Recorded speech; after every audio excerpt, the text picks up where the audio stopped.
일단은 시간이 약속한 대로 2시에 바로 시작을 하고요. 무조건 시작하고, 그리고 오늘 주제가요.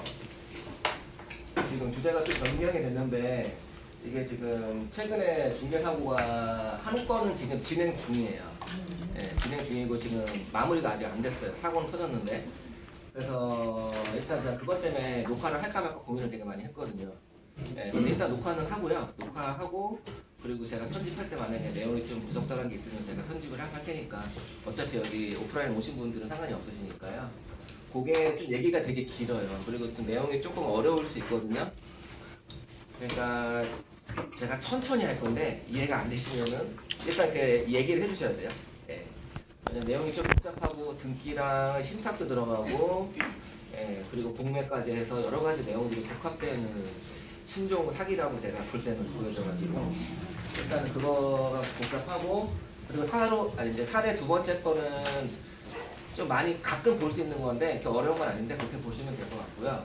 그리고 이제 유료 광고와 무료 광고는 제가 이거를 준비를 하려고 하다 보니까 내용이 너무 디테일하고 많더라고요. 하다 보니까. 그래서 일단 오늘은 어디까지만 해드릴 거냐면은 이제 여기 드린 거에 보시면은 뒤에 나와 있긴 한데 일단 유료 광고랑 무료 광고 종류랑 어떤 식으로 이제 구성이 되어 있는지, 예, 그 부분에 대해서 얘기를 좀 깊게 드리고, 그리고 다음 스터디 때는 제가 유료 광고와 무료 광고에서 무료 광고를 빼고요. 유료 광고 내에서 어떻게 하셔야지 효율적으로 광고를 할 수 있는 건지, 똑같은 돈을 내고, 그거를 제가 이제 사례로 이제 예를 들어가지고 준비를 해가지고 깊게 이제 안내를 좀 해드릴 거예요. 그래서 일단 오늘 오신 분들은 제가 밴드에도 남기긴 했는데 가능하면은 다음 차까지는 와서 들으시는 게 좋으세요. 웬만하면. 예. 뭐 사장님 계시면 어떻습니까? 왜냐면은 오늘 내용하고 다음 스터디랑 광고 쪽 내용이 조금 연결되거든요. 예. 그러니까 그렇게 해주시면은 좋으실 것 같고요. 그리고 오피스텔하고 도시형생활주택 투자 투표를 제가 했는데 이거는 제가 답을 써드렸는데도 아무도 안 찍으시더라고요. 답을 찍어놨는데 미리 제가 3번이라고 답을 찍어놨잖아요. 네. 3번이라고 답을 찍어놨는데 아무도 투표를 3번을 안 하고 용감하게 안 하셔가지고 네. 이렇게 믿으시면 안 돼요. 제가 한다고 다 좋은 물건인 줄 알고. 네. 이거를 좀 선별해가지고 해야 되는데 그거에 대한 이제 이유랑, 예, 그 전망에 대해서 제가 이제 그거를 이제 마지막 시간 때 좀 설명을 드릴 거예요. 그렇게 해서 하고, 지금 이제 사전 스터디가 제가 여러분이 필기를 좀 많이 하실 것 같아가지고 제가 이 페이지 보시면 칸을 좀 크게 나눠놨어요. 예, 이게 지금 오늘 사전에 좀 미리 좀 설명을 드릴 거거든요. 이게 단기 계약에 관한 문의가 가끔 들어오실 수 있고, 또 문의가 실제 들어왔었고요. 이런 사례가 있을 수 있거든요. 단기 계약이랑, 그리고 부동산 개업할 때 동업하시는 거, 이거는 제가 질문을 되게 많이 받았는데 이거를 얘기를 할까 말까 한 번은 좀 정리를 한 번 다시 해서 얘기를 드리는 게 나을 것 같아가지고, 예, 그래서 그 두 가지를 일단은 제가 사전 스터디로 준비를 했고요. 그러니까 여기 칸을 제가 좀 넓게 비워놨으니까 여기 뭐 필요하신 게 있으시면은 거기다 그냥 적으시면은 좋으실 것 같으세요. 일단은 그러면은 단기 부동산 계약에 대해서 먼저 얘기를 한번 드릴게요. 단기 수수료.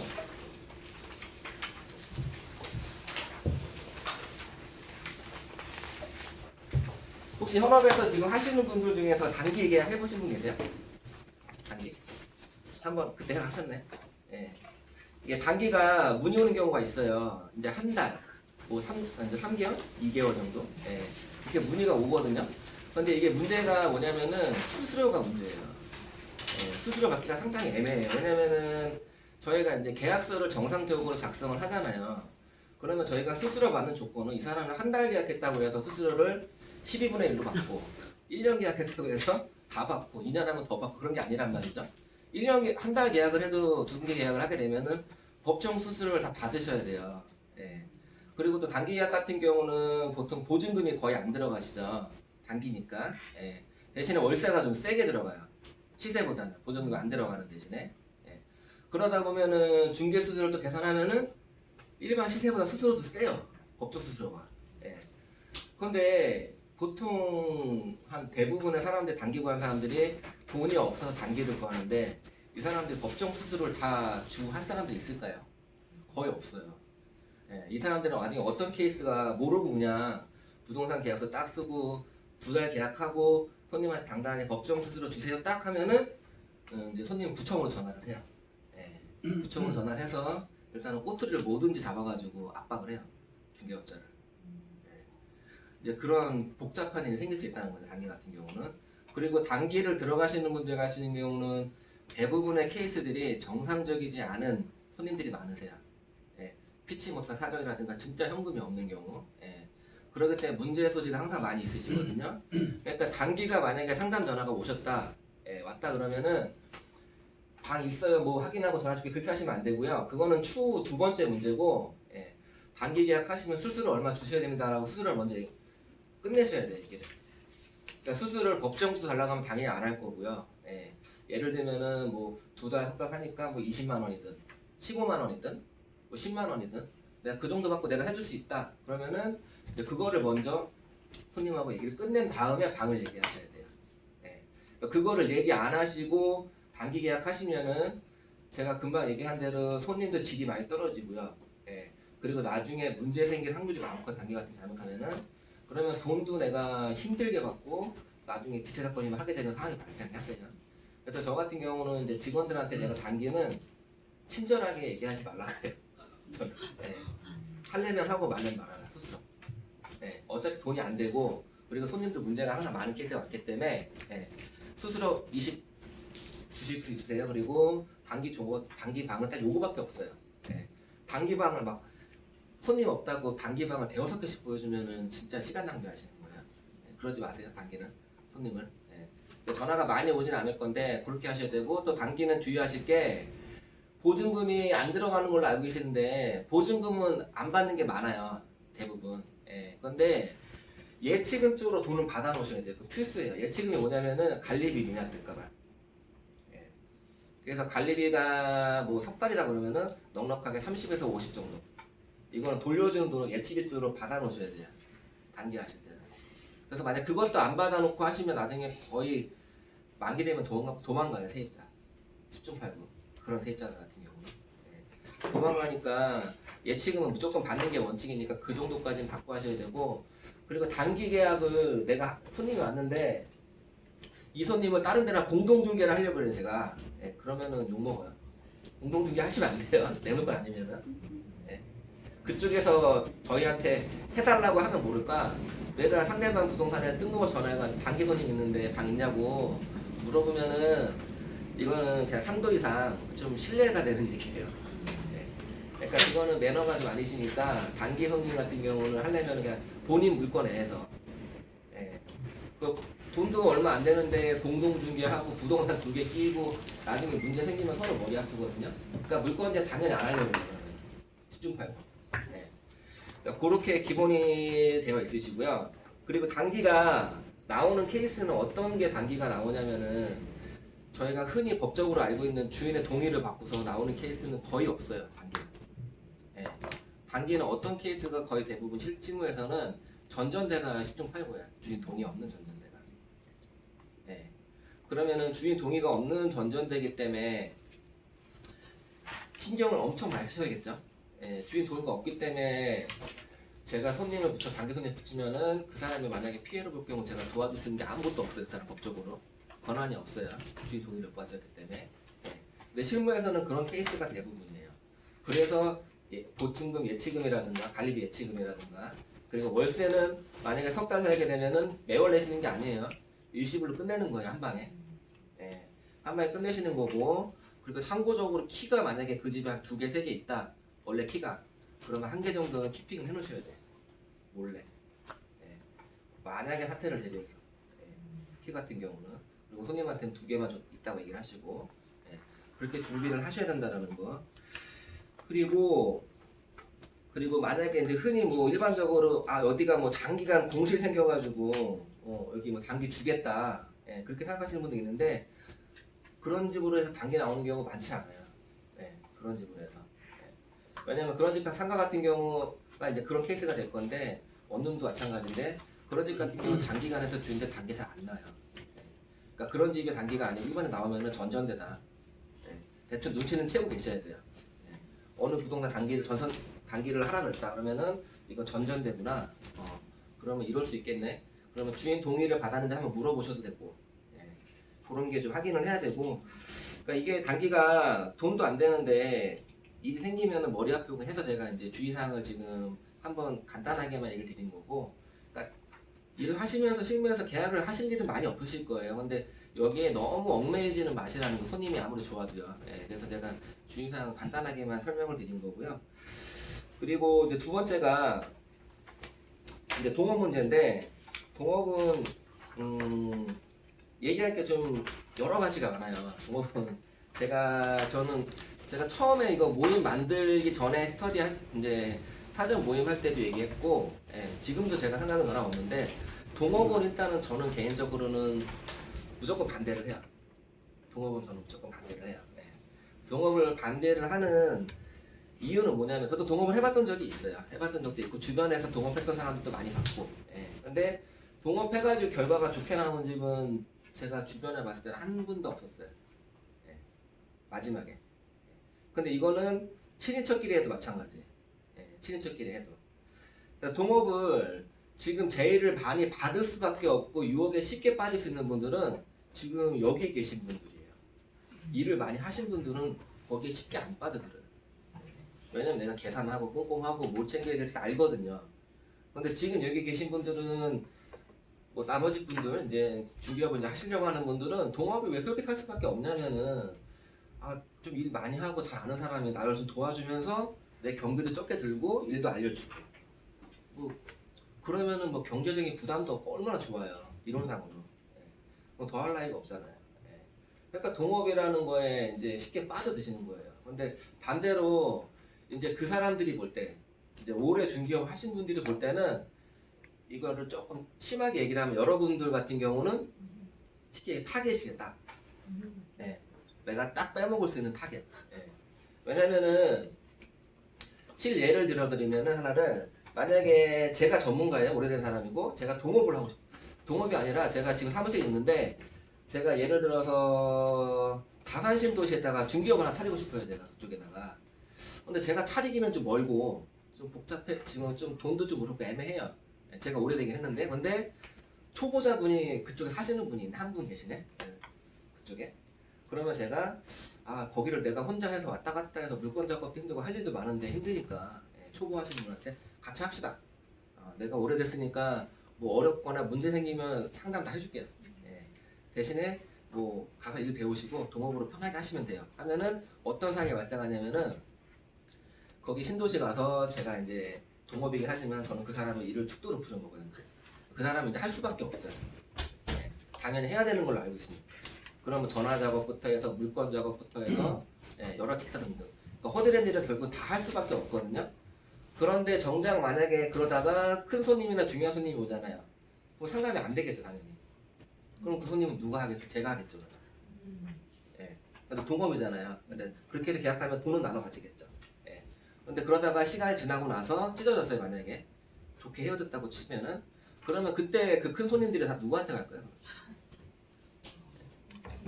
같이 동업했던 사람한테 그 손님이 갈 수 있을까요? 이런 거 같은 경우는 동업계약서를 쓰더라도 되게 애매한 거예요. 예. 뭐 예를 들어서 제가 여기 민지 씨랑 동업하는데 민지 씨가 상담 다 했어요. 다 했는데 마무리를 못했어요. 그래서 제가 동업하는데, 그래서 제가 살짝 가가지고 마무리하고 계약서만 딱 써줬어요. 손님 마지막에 살짝 땡겨가지고. 예. 그러면 이런 경우는 누구 손님이라고 해야 될까요? 나중에 찢어질 때? 애매하죠. 예. 근데 그게 만약에 서로가 좀 연륜이 있고 경력 있으신 분이면은 그게 딱 정해져요. 이 손님은 내가 컨트롤하고 이 손님은 당신이 하시오. 근데 처음 하시는 분들은 그게 안 돼요. 다 주는 거예요. 예. 그래서 제가 제일 걱정하는 건 뭐냐면은 초보자분이 소공으로 가시나 동업을 하시나 어쨌든 간에 당연히 힘든 일을 하고 어렵게 일을 하시는 거 맞죠. 당연히 어디든 일 하실 수 있고. 그런데 동업을 하면은 당장은 내가 좀 편할 수 있긴 한데 나중에 1년, 2년 지나고 나서 내가 이제 일을 좀 알고 이제 할만하다. 그럴 때 가서 상처를 받는다는 거예요. 근데 소공이나 그러신 분들 같은 경우 내가 1, 2년 고생했어요. 근데 이제 그 다음에 가서 개업을 해요. 그러면 그것 때문에 상처받을 일은 없어요. 준비를 해서 갈 때. 그래서 제가 동업을 제일 반대하고 걱정하는 거는 그것 때문에 걱정을 하는 거예요. 예. 그리고 조합 자체가 더 제가 반대를 하고 싶은 조합은 경력자랑 초보자랑 하는 거예요. 예. 차라리 그냥 초보자끼리 하면은 그나마 조금 더 위험성이 덜할 수 있기는 해요. 아니면 경력자끼리 동업을 하는 거예요. 근데 주변에 동업하시는 분 보면은요, 경력자끼리 동업하시는 분 거의 없어요. 예. 왜 안 할까요? 이유가 다 있어요. 서로 다 알기 때문에 동업하면은, 예, 아까 제가 금방 얘기 드린 부분들 그것 때문에 못 하는 거예요. 예. 할 생각이 안 나는 거죠. 왜냐면 일단 일은 해봤고 내가 돈을 어떻게 버는지 알고, 근데 몸은 힘들고 일은 시키고 사람이 필요해. 직원이 날까요? 동업자가 날까요? 동업자. 예, 동업자가 낫죠. 직원은 언제 그만둘지도 모르는데. 예. 그런 부분에서는 지금 계신 분들은 그 타겟이 될 수밖에 없고 유혹에 쉽게 빠질 수밖에 없어요. 절대적으로. 예. 그래서 제가 이제 동업을 반대하는 게 이제 그것 때문에 제가 반대를 하는 거고, 그리고 이제 여러분들이 생각을 하실지는 모르겠지만 동업하게 되면은 이제 생길 수 있는 여러 가지 진짜 사소한 문제들이 뭐 어떤 것들까지 발생하냐면은 수익 배분도 당연히 발생을 하고요. 예, 수익 배분도 발생을 하고 세금 문제. 예, 세금 문제 같은 경우 왜 발생이 될까요? 세금 문제는 발생이 안 되려면은 방법이 하나밖에 없어요. 두 분 다 동업하시는데 두 분이 다 대표 중개 자격증 있으셔야 되고, 예, 동업이면은 공동사무실로 하셔야 돼요. 그래야 세금 문제가 안 생길 수 있어요. 근데 대부분의 동업은 어떻게 하죠? 두 분의 자격증이 있어도 한 분만 대표로 걸고 한 분은 뭐 소공으로 들어갈 수밖에 없죠. 예. 그러면 세금은 대표자가 다 내게 돼 있거든요. 예. 그리고 이제 세금 부분에 대해 들어가시면 의료보험도 늘어나요. 예. 그리고 재산세도 늘어나실 수 있고 사항에 따라 소득세도 늘어나고 여러 가지가. 근데 그 세금이 지금 안 나와요. 1년 있다 나온단 말이에요. 예. 지금 개업하시면 지금부터 해서 몇 말까지 한 소득세나 그리고 부가세는 내년 1월이나 5월에 6월에 나온단 말이에요. 모르죠 그러면 그 전에 헤어지면은. 예. 그러니까 세금 문제 같은 경우도 되게 많이 생기고, 예. 뭐 좋은 건 딱 하나 있을 수 있어요. 대표자한테 대출은 쉽게 받을 수 있어요. 소득이 잡히니까. 예. 그거 말고는 뭐 이득될 수 있는 게 아무것도 없어요. 그래서 만약에 그렇게 한다고 하면 제일 좋은 거는 세금 문제나 그런 법적인 부분에 대해서 피해 가시려면은 동업을 하시되 한 사무실에 공동 사무실로 하시면 돼요. 예, 대표를 둘러 내셔가지고 그게 제일 깔끔은 해요. 예. 그래서 그렇게 해야지. 만약에라도 뭐 그럴 일이 없을 거라고 생각들은 하시겠지만은 동업을 하게 되면은 직원도 마찬가지인데요. 계약서를 나가서 몰래 쓰는 경우가 생겨요. 예. 나가서 몰래 쓰면 모르잖아요. 그렇죠? 예. 없을 것 같죠? 많아요 그런 경우 정말로. 예. 그런 경우가 초보 하시는 분들은 못해요. 예. 근데 일을 한 1년, 2년 하시는 분들은 잘해요. 왜냐면 공동주기 하고 나서 그쪽 사장님 신분이 있을 거 아니에요. 그러면 아 사장님 이건 저희 사무실 거 이거는 좀 빼주세요. 그럼 빼줘요. 예. 그럼 모르잖아요 사장은. 당연히. 그러면 잔금 때만 가서 쓱 하고 입금 받는 거예요 통장으로. 손님한테. 그런 경우 많이 있어요. 동업하게 되면은 이제 사업자가 아니라 개설 등록을 둘 다 안 하시게 되면은 한 분 같은 경우 등록 안 하신 분 같은 경우 그렇게 할 수도 있겠죠. 당연히. 근데 만약에 개설 등록 둘 다 했다. 그러면 최소한 뭐 임대는 어쩔 방법이 없긴 한데 최소한 매매나 큰 건 같은 경우는 실거래 신고를 해야 되기 때문에 서명 날인을 해야 되거든요. 예. 그러면 거기서 그 부분을 숨길 수가 없다는 거. 쉽게. 그리고 매매 같은 경우도 이게 등록이 돼 있으시면 상대편 부동산에서 아, 사장님 저희 거 빼고 해주세요 할 수가 없어요 지금은. 왜냐면은 중개수 들어가 지금 다 현금영수증 신고가 들어가기 때문에 세금 때문에 무조건 공동중개를 해야 돼요. 네, 매매 같은 경우. 근데 만약에 그 사람이 공동 대표가 안 돼 있고 그냥 소득 공인으로 돼 있는데 상대방한테 빼달라고 얘기를 해요. 근데 어차피 같이 하려면 우리 대표 거를 넣어야 되잖아요. 근데 대표 거 넣기 싫어요. 내가 해먹고 싶어요. 그러면 그 사장님한테 세금 부분 내가 수령 받으면은 얼마 드릴게요. 그러면 끝나요. 그러니까 동업 부분은 그런 문제들이 많이 발생하기 때문에 세금 부분에 대해서 그나마 방지를 하려면은 공동 사무실로 하시는 게 가장 쉬운 방법이고요. 그리고 이제 트러블 생기는 것 중에 계약 능력, 실력에 따라서 트러블 많이 생겨요. 예. 그러니까 두 분이 하시면은 한 분이 꼭 일을 잘 하시는 분이 있어요. 예. 그리고 한 분은 좀 일이 부족하셔요. 예. 그러면은 제가 볼 때 그런 조합 같은 경우는 제가 한 6개월? 많이 가면 6개월. 예. 6개월 하고 그 일 못 하시는 분은 동업하면서 들어간 비용이 다 까고 6개월 까고 나오시는 거고요. 예. 일 잘 하시는 분은 동업해가지고 내가 돈 많이 절감하고 6개월 동안 손님 충분히 많이 만들어 놓고 나오는 거예요. 예. 그리고 이제 초보랑 경력자랑 할 경우 이 부분 때문에 초보자는 경력자가 시키는 대로 할 수밖에 없어요. 눈에 띄니까. 내가 못하는데 시키는 거라도 잘해야지. 그 생각 하시거든요, 당연히. 예. 근데 그러다 보면은 나중에 헤어질 때 손님은 결국 다 뺏긴다. 내 손님은 하나도 없다. 동업이 아니라는 거는. 예. 동업이 아니라는 거고 내가 소공으로 가는 것보다도 못한 거예요. 냉정하게 생각을 하면은. 그 부분에 대해서는. 그리고 이제 경비 처리 같은 경우도 되게 꼼꼼하게 하셔야 돼요, 동업하게 되면은. 예를 들면은 식비라든가 교통비, 기름값, 뭐 회식비라는 거. 예. 이거 별거 아닐 수 있는데 뭐 예를 들어서 회식비 같은 경우 두 분이 동업인데 한 분은 거래처랑 뭐 부동산 사장님들하고 되게 친해요. 뭐 술도 먹고 저녁도 먹고 막 그러고 싶어 해요. 근데 한 분은 시간도 안 되고 예, 못 가요 거기를. 예. 그럼 이거 어떻게 처리할 거야 나중에 경비를? 업무를 위해서 이분은 하신다고 하고 이분은 사정상 못 하고 그리고 술도 안 드시고 집에 들어가야 돼. 이것도 되게 코드가 안 맞죠. 그럼 나중에 이것 가지고도 싸워요. 예. 예. 이게 싸우는 이유가 이런 사소한 게 안 싸울 거 다 싸우게 돼 있어요. 예, 사람 얘기는. 그리고 그 다음에 나중에 헤어지더라도 중개업을 위치를 어떻게 잡을 거냐. 예, 서로. 누가 이 자리를 할 거냐. 아니면 깔끔하게 둘 다 이 동네를 벗어날 거냐. 예, 그런 문제 생겨요. 예, 100%. 근데 아까 제가 계속 강조하는 거대로 경력자분들 있죠. 그런 분들은 헤어지기 전에 이미 사무실 하나 분양받아 놓거나 계약해놔요. 대부분.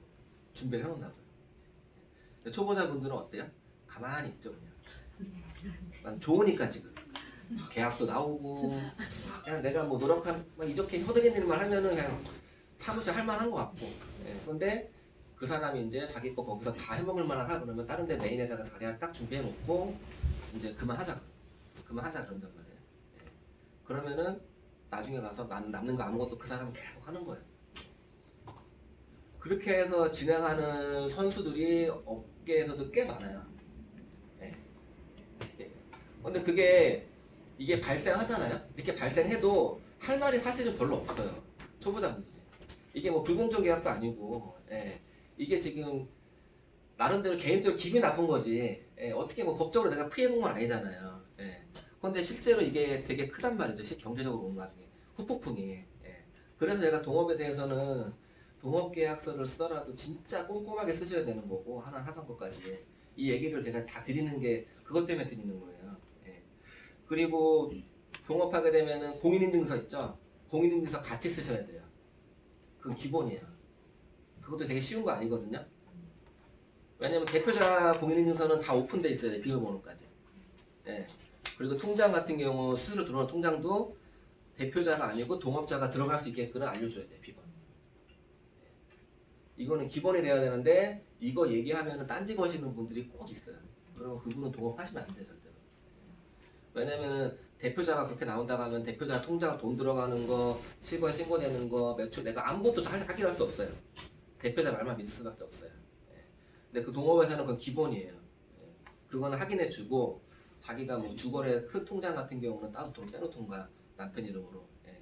혹시 모르니까 인증서로 다른 은행을 들어갈 수 있으니까 그거는 동업하는 최소한 기본적인 에티켓 지켜줘야 되거든요. 근데 그거 당연히 요구를 하셔야 되는 거예요.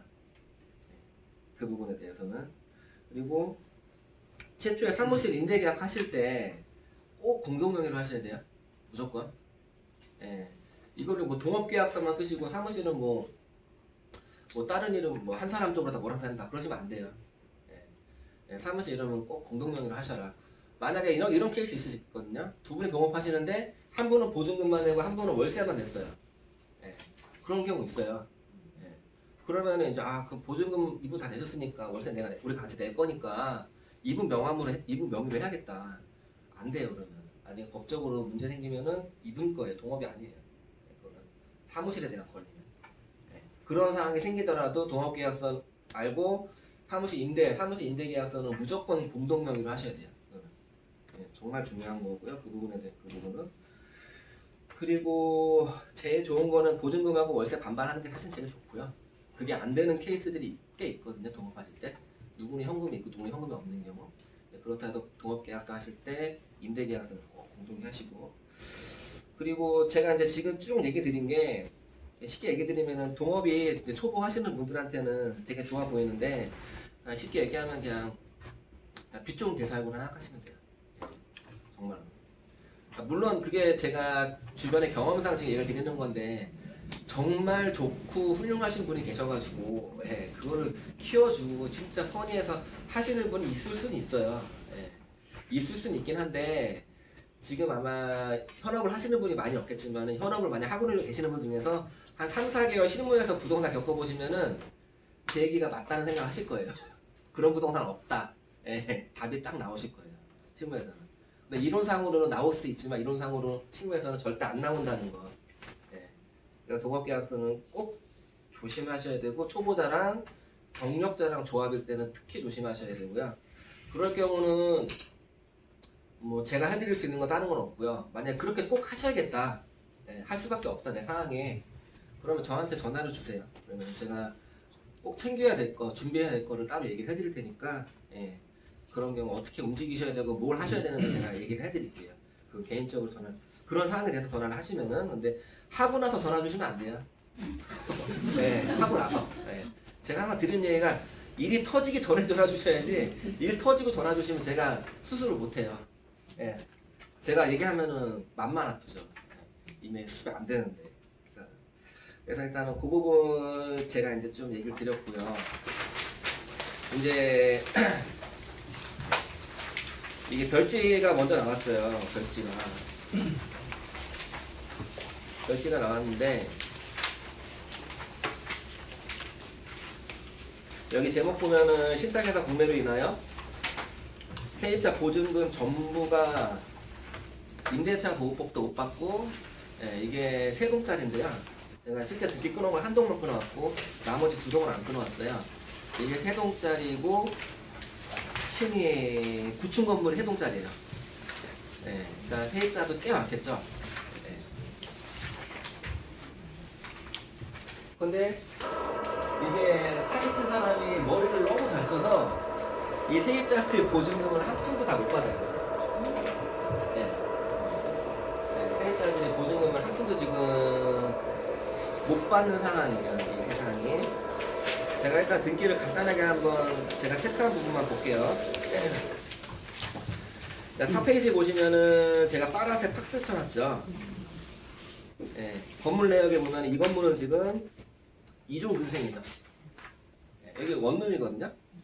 그러면 제가 저번에 등기 때 설명드리긴 했는데 이 원룸인데 2종 근생이면은 불법 건축물이죠. 그쵸? 다 잊어버리셨네. 네. 고시원, 근생 다 불법 건축물이에요. 왜 건축물이냐면은 여기서 식사를 하시면 안 돼요. 이런 건물들은 근생은 잠만 자요. 그냥 쉽게 얘기해서 여관, 모텔 그런 게 근생이거든요. 이거는 이제 원룸인데 불구하고 이거를 근생을 허가 맡은 거는 불법 건축물인데 이런 건물이 서울시의 원룸 중에 한 8, 90% 된다고 했죠 제가. 그래서 이거를 시나 구에서 단속을 해야 되는데 단속할 엄두가 안 나서 지금 못 하고 있어요. 지금 아직까지도. 그래서 지금 이명박 때부터 추진했던 게 도시형 생활주택을 많이 만들었죠. 합법적으로 이렇게 해라. 근데 도시형 생활주택을 짓는 것보다 근생으로 짓는 게 수익률은 더 좋아요. 그래서 지금 기존의 건물들은 거의 다 근생이 불법 건축물로 이렇게 지어진 게 많다는 거고 제가 박스 쳐놨는데 이거는 맨 마지막에 봐야 될 건데 이제 왜 봐야 되는지 그때 가시면 아시게 될 거예요. 일단 이거 보시고 5페이지 보시면은 이게 보니까 뭐 2011년도에 소유권 보전을 했고요. 이영숙 씨가 그리고 이제 그건 중요하지 않고요 별로. 지금 첫 번째 박스 소유권이 넘어갔죠? 매매가 됐네, 그렇죠? 제가 빨간색 쳐놨잖아요. 이태섭 씨. 네, 지금 깜빵에 계신 분인데 지금 몸으로 때우려고 들어갔어요. 지금 재산을 다 숨기고 지금. 네. 일단 이분이 지금 2014년도에 매매를 했네요. 그런데 2014년도 1월 29일 날 매매 소유권 이전 접수를 하면서 대한토지신탁주식회사에다가 신탁을 했죠. 이게 무슨 얘기일까요? 이게 어떻게 된 걸까요? 이게 상황이. 이 집 같은 경우는 원래 근저당이 당연히 원룸들은 다 있거든요. 통이잖아요. 예, 토지랑 건물에 융자 없이 사는 집은 없어요. 실제로 이 집은 제가 앞에 거를 지금 지워서 그러는데 이 집은 이영숙 씨가 있을 때 저기 7페이지 보시면 있네요. 7페이지 보시면은 채권 최고액이 11억 5,700이 있었죠, 원래 예전에. 2011년도 4월 8일 날. 그쵸? 예. 그 원래 이 정도 융자가 있는 집이에요. 예. 융자가 있는 집은 이태섭 씨가 2014년도에 샀는데 융자가 없어졌어요. 근저당이 말소가 됐죠. 그럼 이 사람이 융자 없이 샀느냐? 융자 없이 산 게 아니라는 거죠, 지금. 신탁에서.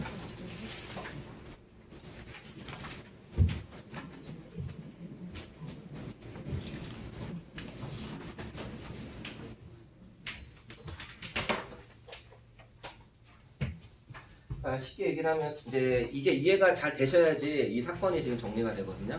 이게 어떻게 된 거냐면은 일단 이태석 씨가 이 건물을 사면서 자기 돈이 없어요. 자기 돈이 없고 이 건물을 사고 싶어요. 예. 그래서 신탁회사에다가 신탁을 맡기고요. 예. 그리고 이 사람이 대출을 받아야 되잖아요. 예. 대출. 그러면은 어떤 조건을 했냐면은 이 사람이 신탁회사에다가 이 집에 대한 권한을 넘겨주면서 임대료랑 그 수익을 신탁회사에 다 입금을 하면은 거기 신탁회사를 믿고서 대출을 해주는 업체들 있죠. 거기다 이자를 내는 구조예요. 예를 들면. 그러니까 이게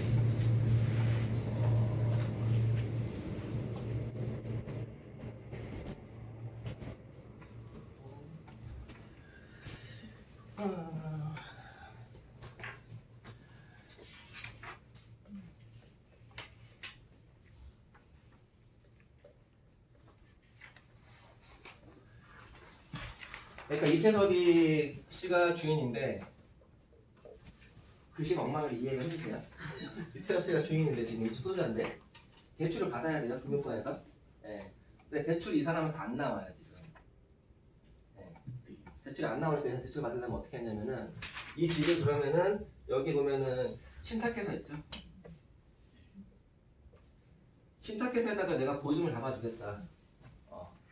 그러니까 얘도 이거를 보고서 대출을 해줘라.